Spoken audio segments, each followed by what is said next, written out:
जय जगन्नाथ दर्शक बंधु ड्रॉइंग रूम बैठकखाना सजाइबा केमिति आजिकल अधिकांश लोक निज घर को वास्तुशास्त्र नियम अनुसार सजाइबा चाहूँगी। अधिकांश लोक पेंग सुई जिनपतर कि घर सजाइबा पसंद कर पेंग सुई किंतु केते दूर ज्योतिष शास्त्र व विज्ञान सम्मत ताहा कहवा कष्टकर। तेणु आसतु नजर पकाइबा ज्योतिष वास्तु अनुसार केमिति आपणकर सजाइबे आपणकर ड्रॉइंग रूम।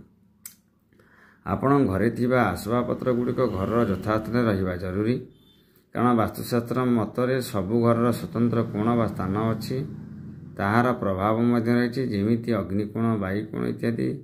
से सोफा सेट व सोफा केस पर लगी और ओजनिया जिनिस गुड़िक ड्रॉइंग रूम पश्चिम कि दक्षिण दिग रखा विधेय, कारण पश्चिम दिगर अधिपति शनि कष्ट सहिष्णु, दक्षिण दिगर अधिपति मंगल से अत्यंत शक्तिमान।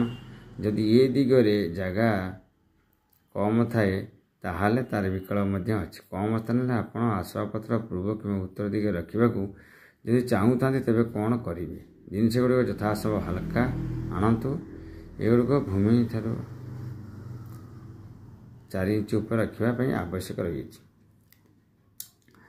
बैठक घरे जिते बड़े घर मुरबी बसवाक चाहिए तेबे से पूर्व कि उत्तर को मुख कर बसवाक व्यवस्था करा उचित, किंबा मुरबींकर जो राशि से राशि अधिपति दिग को से मुख कर बसले तांकर मानसिक संतुलन ठीक रहिबो और ताहा शांति आनिबार सहायक हेबो। एही मर्मरे एबे विभिन्न राशि मानकर अधिपति ग्रह से मानकर दिग देखा जाऊ। मेष बिछा राशि अधिपति मंगल तांकर दिग है दक्षिण।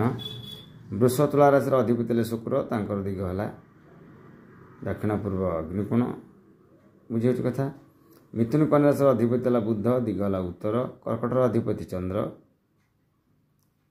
पश्चिम उत्तर कोण जहाँ आम वायुकोण कहे। सिंह राशि अधिपति रवि है दिग पूर्व।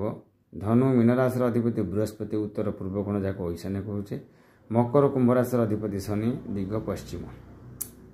बैठक घर जेपरी गोलाकार त्रिभुजाकार अंडाकार षष्ठ कोण विशिष्ट न हुए से ध्यान देवे, कारण एगुड़िक विकृत आकार होइतिबारु शुभप्रद नुहे।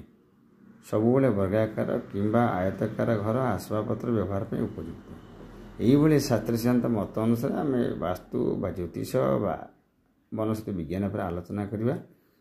तेबे आपण धारावाहिक मो चैनल को सब्सक्राइब कर पारे और डिटेल्स जानी पारे। रहुछि जय जगन्नाथ।